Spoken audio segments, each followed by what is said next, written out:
Good morning viewers. ఈరోజు second day. చూడండి, ఇక్కడ 1 2 3 4 5 6 7 సెంటెన్సెస్ ఉన్నాయి. ఇక్కడ ది ఫస్ట్ వన్ చూడండి, షీ ఈజ్ ఎ స్టూడెంట్. నిన్న మనం am, is, are, was, were, will be అనే వాటి గురించి చెప్పుకున్నాం. విల్ బీ అంటే భవిష్యత్తులో ఉండుట, వాజ్, వర్ అంటే గతంలో ఉండుట, యామ్, ఈజ్, ఆర్ అంటే ఇప్పుడు ఉండుట అని అర్థం. ఇక్కడ చూడండి, షీ ఈజ్ ఏ స్టూడెంట్. ఆమె ఇప్పుడు ఒక స్టూడెంట్గా ఉంది. ఆమె ఇప్పుడు ఎవరు? స్టూడెంట్. ఈజ్, ఓకే, ఈజ్ అంటే ఇప్పుడు ఉంది. He is a singer. అతడు ఒక గాయకుడు. అతడు ఒక గాయకుడుగా ఉన్నాడు. Is a singer, okay. Is ఇప్పుడు ఉన్నాడు. వర్ గతంలో ఉన్నారు, ప్లూరల్ నెంబర్, బహువచనం. They were in Delhi last week. వాళ్ళు ఢిల్లీలో పోయిన వారు ఉన్నారు. ఎప్పుడున్నారు ఢిల్లీలో? Last week. I will be in Bengaluru tomorrow. రేపు నేను బెంగళూరులో ఉంటాను. రేపు, ఓకే. It was there. అది ఉన్నది. ఎప్పుడు ఉన్నది? గతంలో ఉన్నది. అక్కడ, ఇంతకుముందు ఉంది అక్కడ. Rama is with his brother. రాముడు ఈజ్ ఇప్పుడు ఉన్నాడు విత్ హిజ్ బ్రదర్, తన బ్రదర్తో. The kite will be in the sky after a few minutes. The kite, kite అంటే గాలిపటం. ఈ గాలిపటం ఒక కొద్ది నిమిషాల్లో ఆకాశంలో ఉంటుంది అని చెప్తున్నాం. కైట్ అంటే గ్రద్ద అనే మీనింగ్ కూడా ఉంది. ఇక్కడ మనం గాలిపటం అని చెప్పుకుంటాం. The kite will be in the sky after a few minutes. Kite, గాలిపటం ఆకాశంలో ఉంటుంది కొద్ది నిమిషాల తర్వాత. ఓకే. ఇప్పుడు విల్ బి అంటే భవిష్యత్తులో ఉండటం. సో మీకు అర్థమైంది. మరి మళ్ళీ ఎందుకు రాసాం ఈ సెంటెన్సెస్? ఒకసారి గుర్తు చేయడానికి. అలాగే ఈరోజు సెకండ్ డే మనం ఏం చేస్తున్నాం అంటే, ఇది సబ్జెక్ట్ అని చెప్పుకున్నాం. ఇదేంటండి? సబ్జెక్ట్. హీ సబ్జెక్ట్, పని చేసే వ్యక్తి, డూయర్ ఆఫ్ ది యాక్షన్. అంటే ఇక్కడ మనం వీటి గురించి చెప్పుకుంటున్నాం. డూయర్ అంటే ఇక్కడ యాక్షన్ వర్డ్ ఏమీ లేదు, యాక్షన్ వెర్బ్ కాదు. ఇవన్నీ బీ ఫార్మ్స్ అంటాం, అంటే స్థితిని తెలియజేసే. సరే, ఇక్కడ మనం షీ సబ్జెక్ట్, అంటే డూయర్ ఆఫ్ ది యాక్షన్, పని చేసేవాడు కాకపోయినా ఉండటం అనే పని ఎవరు చేస్తున్నారు? నిజమేగా, అంటే స్థితి. పోనీ టాపిక్ కూడా అనుకోండి, అంటే ఏదైనా కానీ subject. Subject plus verb, subject, verb and company. Subject, verb and company. Subject, verb and company. Subject, verb and company. Subject, verb and company. The kite subject will be in the sky after a few minutes. Predicate అంటే she అనేది subject, మిగతాదంతా predicate. He అనేది subject, మిగతాదంతా predicate. They అనేది subject, మిగతాదంతా predicate. I అనేది subject, మిగతాదంతా predicate. It అనేది సబ్జెక్టు, మిగతాదంతా ప్రిడికేట్. అలానే రామ అనేది సబ్జెక్టు, ఈ మిగతా వాక్యం అంతా ప్రిడికేట్. ది కైట్ అనేది సబ్జెక్టు, ఈ వెర్బ్ అండ్ కంపెనీ అంతా కూడా ప్రిడికేట్. అయితే ఇప్పుడు మనం ఏం చేస్తున్నాం అంటే, ఇక్కడ చూడండి, ఈ ప్రిడికేట్లో ఉన్నటువంటి ఈ వెర్బ్ బీ ఫామ్ వెర్బ్, ఇక్కడ బీ ఫామ్ వెర్బ్ ఒక్కటి మాత్రమే ఉంది, ఈజ్. ఈ ఈజ్ని చూడండి, ఈ ఈజ్ని ఇట్లా పెట్టాం అన్నమాట.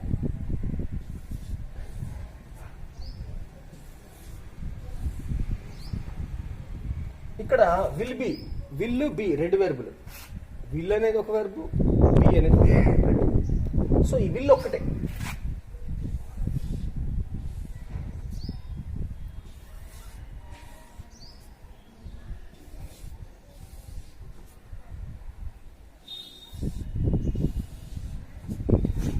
ఇక్కడ కూడా విల్ బి టూ వెర్బ్స్ ఉన్నాయి.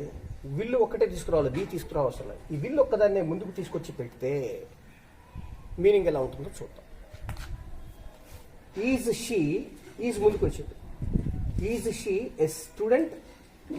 ఇక్కడ క్వశ్చన్ మార్క్ పెట్టాలి. ఆమె ఒక స్టూడెంటా? ఆమె ఇప్పుడు ఒక స్టూడెంట్గా ఉన్నదా? ఆమె ఒక స్టూడెంటా అని మీనింగ్. అంటే ఈ ఈజ్ అనేది ముందుకు వస్తే మీకు అర్థమైందా? అలాగే ఈజ్ హీ ఎ సింగర్? అతడు ఒక సింగరా? అతడు ఒక పాటలు పాడేవాడా?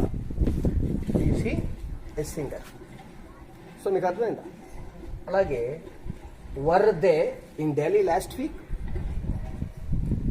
వర్ దే, వాళ్ళు ఢిల్లీలో ఉన్నారా పోయిన వారం, ఈ వర్ ముందుకు వచ్చింది.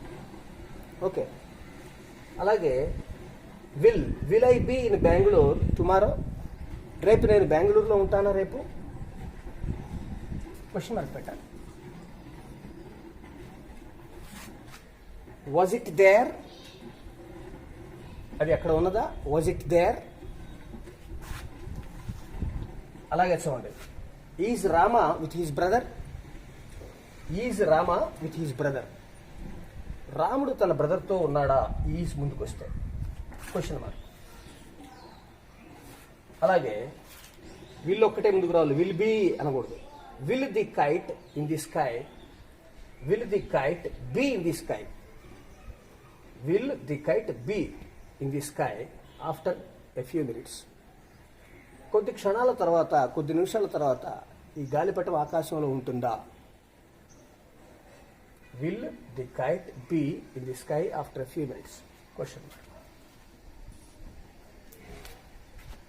సో అంటే ఇప్పుడు మీకు ఏమర్థమైంది, ఈ ఉండుట, am is are was were will be, will బీలో విల్ ఒకటి, ఈ am is are was were, ఇవి ఉన్న వాక్యాల్లో వాటిని తీసుకెళ్లి సబ్జెక్టు ముందు పెడితే క్వశ్చన్ అవుతుంది, ప్రశ్నావాక్యం అవుతుంది. ప్రశ్నావాక్యాన్ని ఇంగ్లీష్లో క్వశ్చన్ అంటాం. అదే గ్రామర్లో, గ్రామర్ టెర్మినాలజీలో ఇంటరాగేటివ్ సెంటెన్స్ అంటాం. ఏమంటామండి, ఇంటరాగేటివ్ సెంటెన్స్ అంటాం. INTERROGATIVE interrogative sentence, interrogative sentence.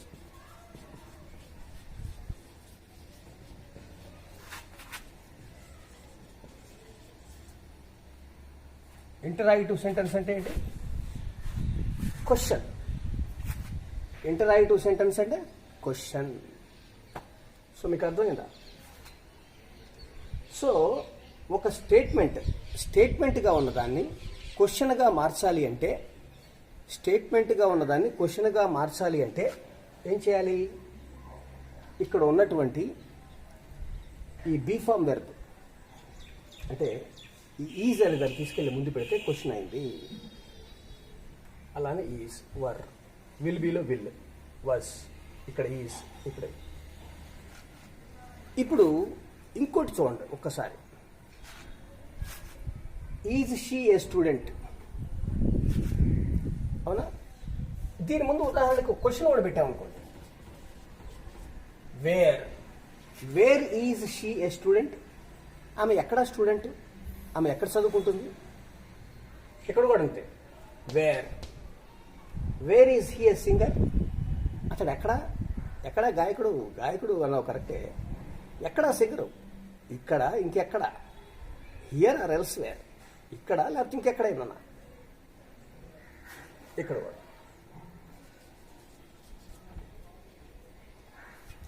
Question words ఏదైనా పెట్టచ్చు ఇక్కడ, ఏదైనా అంటే ఆ సందర్భాన్ని బట్టి, మనకి అక్కడ వీలున్న దాన్ని బట్టి. Why, what, where, when, how, ఇలాంటివి. Where is he a singer, అతడు ఎక్కడ సింగర్గా ఉన్నాడు అంటే ఈ ఈజ్ ముందుకు వచ్చిన తర్వాత ఇక్కడ వేర్ పెట్టి. అలానే వర్ ముందుకు వచ్చింది, వర్ they in Delhi last week, where were they in Delhi last week, పోయిన వారం ఢిల్లీలో ఎక్కడున్నారు, ఢిల్లీలో ఉన్నారు కరెక్టే, ఢిల్లీలో ఎక్కడున్నారు, క్యానింగ్ స్ట్రీట్లో ఉన్నారా, లేకపోతే ఎక్కడున్నారు, రేస్ కోర్స్ రోడ్లో ఉన్నారా, ఎక్కడున్నారు. అలాగే will I be in Bengaluru tomorrow, వీళ్ళు ముందుకు వచ్చింది కదా, దీని ముందు where will I be in Bengaluru tomorrow, బెంగళూరులో నేను రేపు ఎక్కడుంటాను. ఇక్కడ కొంతమంది కొన్ని డౌట్స్ రావచ్చు, మాస్టారు ఐ పక్కన విల్లు పెట్టారేంటి, షల్ కదా వచ్చేది అని. కరెక్టే, ఐ పక్కన షల్లే. అయితే ఐ ఉయ్ వచ్చినప్పుడు షల్ వస్తుంది, మిగతా ఎన్ని వచ్చినప్పుడు విల్లు వస్తుంది. ఏంటండి, ఐ ఉయ్ వచ్చినప్పుడు ఐ ఉయ్ షల్, మిగతా అన్నిటికీ రెస్ట్, మిగతా అన్నిటికీ కూడా will. Rest of the subjects అంటే ఐవికి షల్, మిగతా రెస్ట్ ఆఫ్ ది సబ్జెక్ట్స్ మిగిలిన వాటికి రిమైనింగ్ వాటికి విల్ వస్తుంది. అయితే ఇప్పుడు మన గ్రామేరియన్స్ ఏం చేశారంటే మిగతా వాటికంటే ఏంటి, ఐవికి షల్లు, తర్వాత యు ఒకటి, దే ఒకటి, హీ షీ ఇట్ రామ అన్నిటికీ విల్లు అన్నారు కదా. ఇప్పుడు దీనికి కూడా విల్లు వాడుతున్నారు. మీకు అర్థమైందా? అంటే ఐవికి కూడా షల్ బదులు విల్లే వాడుతున్నారు. ఇప్పుడు కొత్తగా మోడర్న్ యూసేజ్, కొత్తగా వచ్చినటువంటి గ్రామేరియన్స్, ఈ వ్యాకరణ పండితులు ఉన్నారే, ఐవికి కూడా విల్లు వాడచ్చు అన్నారు. కాబట్టి ఓకే, అర్థమైందా? ఫార్మల్గా అయితే షల్లే వాడాలి, ఇప్పుడు విల్లు దానికి కూడా వాడుతున్నారు. అందుకని ఇక్కడ విల్లు పెట్టారు. ఇది అర్థమైంది కదా? ఓకే. సో మీకు రూల్ ఏంటి, ఐవి వస్తే షల్లు, మిగతా వాటికి విల్లు. అయితే ఇప్పుడు ఐవికి కూడా విల్లు వాడుతున్నారు కొన్ని సంవత్సరాల నుంచి, ఒక 30-40 ఇయర్స్ నుంచి రైటర్స్ అందరూ కూడా. అది సరే. ఇప్పుడు ఇక్కడ చూడండి, ఇది కూడా అంతే. Was it there, where was it there, ఎక్కడుంది, అక్కడ, ఎక్కడుంది, అక్కడుంది కరెక్టే, అక్కడ ఎక్కడ.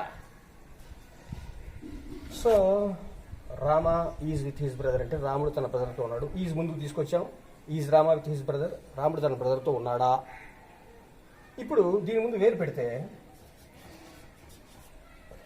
Wear is Rama with his brother, బ్రదర్తో రాముడు ఎక్కడ ఉన్నాడు, ఇంట్లో ఉన్నాడా లేకపోతే ఇంకెక్కడన్నా ఉన్నాడా.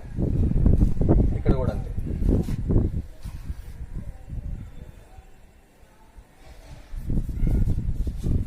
ఇక్కడ హౌ అని పెట్టాం అనుకోండి. హౌ అంటే ఎలా, how will the kite be in the sky after few minutes. How ఎలా, ఎలా ఉంటుంది ఈ గాలిపటం ఆకాశంలో కొద్ది నిమిషాల తర్వాత, హౌ ఎలా. సో మీకు అర్థమైందా? ఒక్క సెంటెన్స్ చూడండి ఇక్కడ. They were in Delhi last week, వారు ఉన్నారు, they were in Delhi last week, వాళ్ళు పోయిన వారం ఢిల్లీలో ఉన్నారు. ఈ వర్ తీసుకొచ్చి ముందు పెడితే క్వశ్చన్ అయింది, వారు ఢిల్లీలో ఉన్నారా, వర్ they in Delhi last week. దాని ముందు మళ్ళీ ఒక క్వశ్చన్ పెడితే క్వశ్చన్ ఎక్స్టెండ్ అయింది, అంటే క్వశ్చన్ కూడా క్వశ్చన్ అయింది. Where were they in Delhi, ఢిల్లీలో వాళ్ళు ఎక్కడ ఉన్నారు. సో బాగా అర్థం చేసుకోండి, 1-2 సార్లు.